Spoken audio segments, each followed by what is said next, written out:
आज हम बनाएंगे बहुत ही रिफ़्रेशिंग सा कोला मसाला ड्रिंक। तो इसके लिए ज़्यादा कुछ नहीं चाहिए। इसके लिए आपको पहले पेप्सी, थम्स अप या कोका कोला इस तरह की कोई भी आप कोल्ड ड्रिंक ले लीजिए। इसके बाद एक लेमन लीजिए और इसको भी अच्छे से राउंड एंड राउंड स्लाइस लेके आप साइड में रख लीजिए। फिर हम एक प्लेट लेंगे जिसमें हम डालेंगे कश्मीरी लाल मिर्च, थोड़ा सा सॉल्ट और इसको अच्छे से हम मिक्स करेंगे। एक्चुअली हम ये अपने जो ग्लास है उसको डेकोरेट करने के लिए यूज़ करेंगे। आप चाहो तो ये स्किप कर सकते हो, ये इतना कोई नेसेसरी नहीं है। तो देखिए इस तरीके से हम पहले ही ग्लास के आसपास में आगे पीछे करके हम लेमन को इस तरह से लगा देंगे, जूस जो है लेमन का।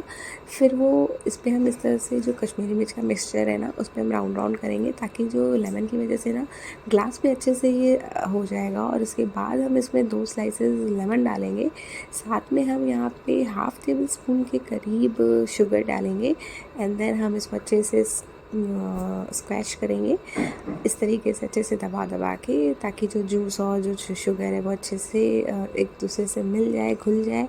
इस तरीके से आप कर लीजिए और बस इसके बाद आप इसमें अपने मन के अकॉर्डिंग आइस डालिए। अगर आपको आइस बहुत पसंद है तो आप बहुत ज़्यादा डाल सकते हैं।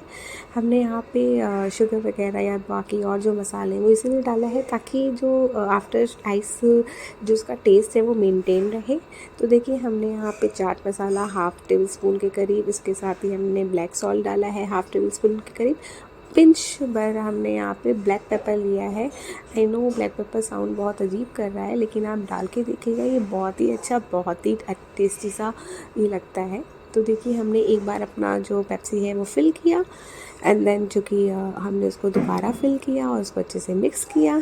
साइड में हमने एक और लेमन का स्लाइस लिया और उसको अच्छे से लगा दिया ग्लास पे डेकोरेट करने के लिए। और आप चाहो तो यहाँ पे मिंट लीफ का यूज़ कर सकते हो। मेरे पास मिंट लीफ अवेलेबल नहीं थी, इसलिए मैंने यहाँ मिंट का यूज़ नहीं किया है और पर्सनली मुझे पसंद भी नहीं है मिंट लीफ बहुत। तो देखिए मेरा रिफ़्रेशिंग सा कोला मसाला रेडी हो गया है, जो कि बहुत ही अच्छा लग रहा था पीने में। तो अगर आपको भी अच्छा लगे तो ज़रूर ट्राई करिए और पसंद आया तो लाइक, शेयर एंड सब्सक्राइब।